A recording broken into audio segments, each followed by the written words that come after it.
Good evening. You're watching the news from the Sultanate of Oman television. First, the headlines. Sultan Qaboos Higher Center for Culture and Sciences organizes a cultural event in Washington. The Daesh group fights fierce battles with Syria's armed forces in a bid to seize control of Hasakeh. The Chinese disaster teams find 103 bodies from the shipwreck in Yangtze River.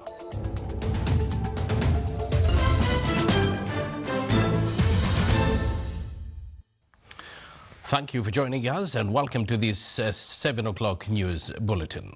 Now the details. His Majesty Sultan Qaboos has sent a cable of condolences to custodian of the two holy mosques, King Salman bin Abdul Aziz Al Saud of the Kingdom of Saudi Arabia, on the death of Her Royal Highnesses Princess Jawahir bint Abdul Aziz bin Abdul Rahman Al Saud. His Majesty the Sultan has also sent a cable of condolences to His Excellency John Dramani Mahama of Ghana on the victims of the explosion which occurred in a gas station in the capital, Accra. And His Majesty sent a cable of greetings to His Majesty King Carl XVI Gustaf of Sweden on his country's National Day.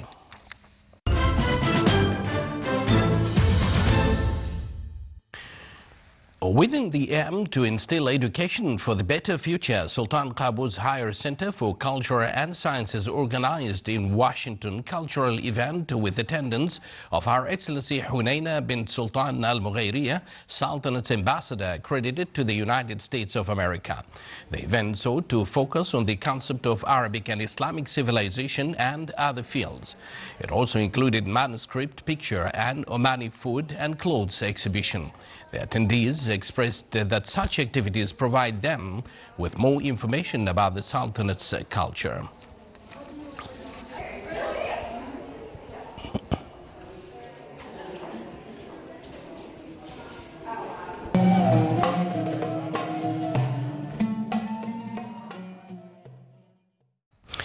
Assigned by His Majesty Sultan Qaboos, His Excellency Dr. Fuad bin Ja'far As-Sajwani, Minister of Agriculture and Fisheries Wealth, led the Sultanate's delegation at the Agricultural Ministers Forum in Milan, Italy. The two-day forum focused on food safety and sustainability. His Excellency, the Minister, also will attend a ceremony to mark the outstanding progress made in the fight against hunger, which will be held on the sidelines of the meeting. He will also attend the opening of the 39th session of the Food and Agriculture Organization FAO, due to be held in Rome, Italy from June 6 to 13th. The second unit of the water desalination plant project, which is still under construction in the Wilaya of Sohar, is considered a significant addition to enhance the capacity of the first plant. His Excellency Sheikh Mohanna bin Saif Al Lamki, Governor of North Al Batina, and a number of officials paid a field visit to the area to get acquainted with the project. They also observed the works of MGs for Industrial Services Company in Sohar Industrial Port area and the works of the desalination plant. The attendees were also introduced to the services provided by the company to all investors in Sohar Port, in addition to the challenges facing the project.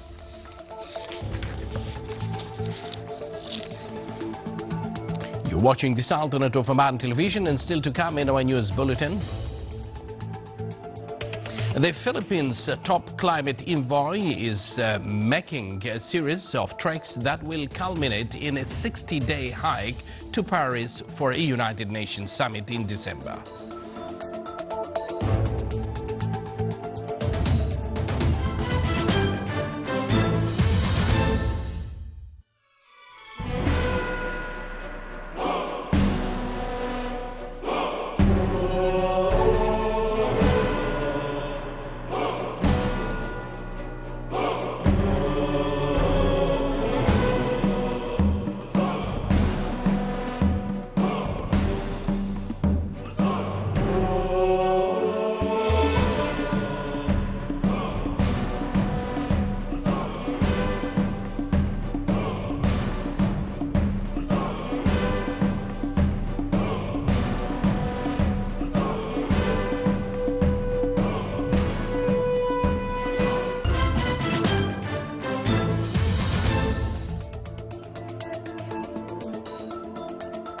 Welcome back to the news from the Sultanate of Oman television. Yemen's Houthi rebels agreed today to attend United Nations brokered peace talks in Switzerland as the country's exiled government confirmed it too would attend. Politburo member of the rebels' political wing said they accepted the invitation of the United Nations to go to the negotiating table in Geneva without preconditions. The Daesh group fought fierce battles today with Syria's armed forces in a bid to seize control of Hasakeh, a key provincial capital in the country's northeast. The Syrian Observatory for Human Rights said that the regime is violently and intensely bombarding Daesh positions from the air. Since the offensive began on May 30th, Daesh fighters have advanced to the southern outskirts of Hasakeh using deadly suicide attacks and heavy mortar fire. The group, which have expanded their control in central and eastern Syria and in neighboring Iraq, seized a number of key posts, including a prison and power plant. The white and blue Eastern Star emerged from the grey waters of the Yangtze River today as Chinese disaster teams raised the capsized ship with the cranes to better search for nearly 340 people still missing. So far, 103 bodies have been found. The focus shifted from finding survivors to retrieving bodies trapped since the river cruise ship capsized suddenly during a storm on the trip from Nanjing to Chongqing. The Eastern Star incidents on the Yangtze River could become China's deadliest shipping accident in almost 7 decades. Over 450 people were on board the ship when it capsized on Monday night after being hit by a tornado in Jiangli, Hubei province. Investigations in Ghana are likely to carry out until at least Monday at the site of a deadly petrol station explosion which was cordoned off by police today. Around 96 people who sought shelter from floods overnight at the state-owned Goil gas station near a busy downtown intersection were killed. Thousands more were made homeless in the city-wide flooding. The incidents exposed the weaknesses of Accra's infrastructure, which has failed to keep pace with population growth after years of rapid economic expansion. It is vulnerable to storms that wreak havoc as poor drainage leads to flooding.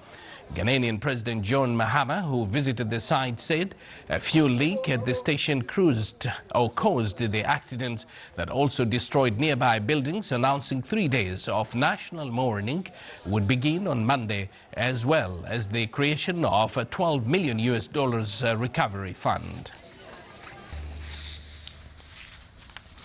Oil ministers of the Organization of the Petroleum Exporting Countries met in Austrian capital Vienna today. OPEC decided to keep its output target at 30 million barrels a day.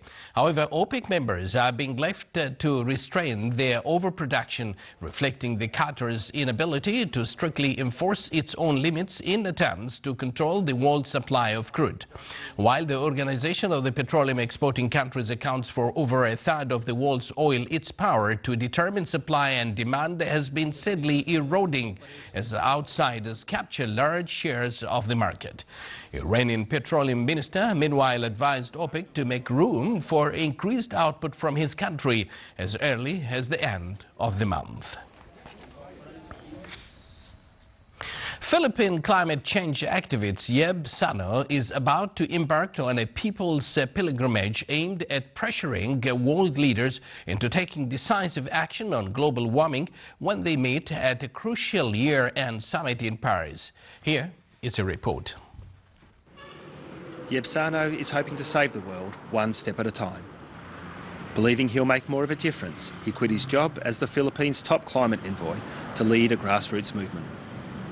Yeb is heading a people's pilgrimage, a series of treks that will culminate in a 60-day hike to Paris for a United Nations summit in December. World leaders are expected to negotiate a new treaty to contain climate change, and the pilgrimage is aimed at making sure they do. We are going to connect the whole world and send a powerful, loud message to world leaders that we are many and that we care about the governments and industries of the world finding a solution to the climate crisis. The Philippines is on the front lines of this crisis. In 2013, Super Typhoon Haiyan hit the Philippines with the strongest winds ever recorded on land, killing more than 7,000 people. Yeb is determined to sound the alarm that this will be the new normal. The science is becoming clearer into focus. Climate change will bring about more intense storms in the future, and these storms will be unprecedented in terms of intensity, in terms of magnitude, in terms of the risk that people face. Yeb's global odyssey will take him to many places that are particularly vulnerable to climate change, including cyclone-devastated Vanuatu and Australia's Great Barrier Reef. Tens of thousands of people are expected to join Yeb for the final stage of his march into Paris, in what he hopes will be a moral show of force. Back here in the Sultanate, the Wilayah of Al-Hamra in the Governorate of Al-Dakhiliya witnessed moderate rain accompanied by hailstorms that caused some wadis to overflow. Here are some pictures of the rains.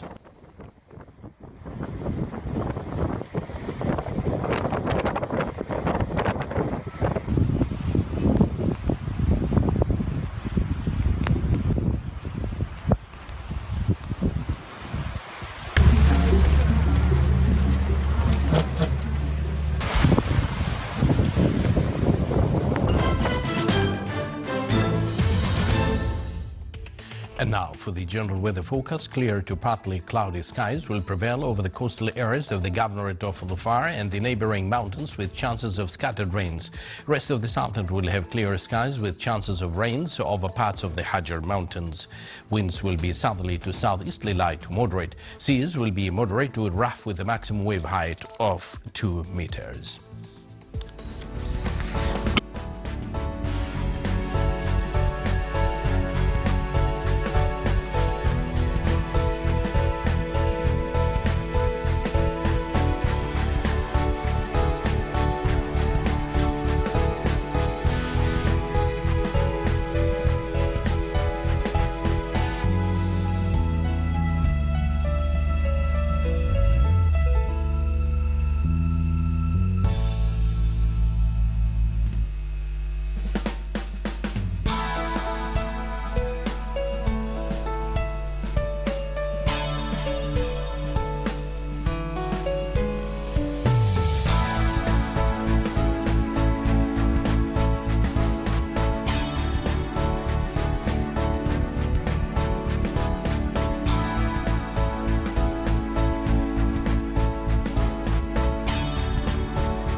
This is the Sultanate of Oman television, and before we end tonight's bulletin, here are the main points once again.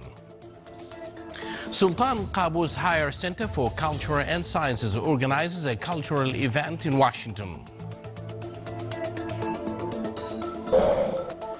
The Daesh group fights fierce battles with Syria's armed forces in a bid to seize control of Haseke.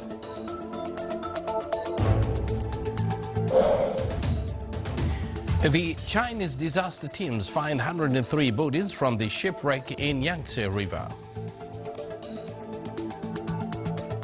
With that, we come to the end of tonight's news bulletin. From the entire news team, here led by Ahmed Ba Umar and Chief Editor Abdul Latif Al-Blushi, together with Mohammed Al-Yahmadi, Sushil Varghese, and with me here is Wael Al-Ufi. We all say good night to you.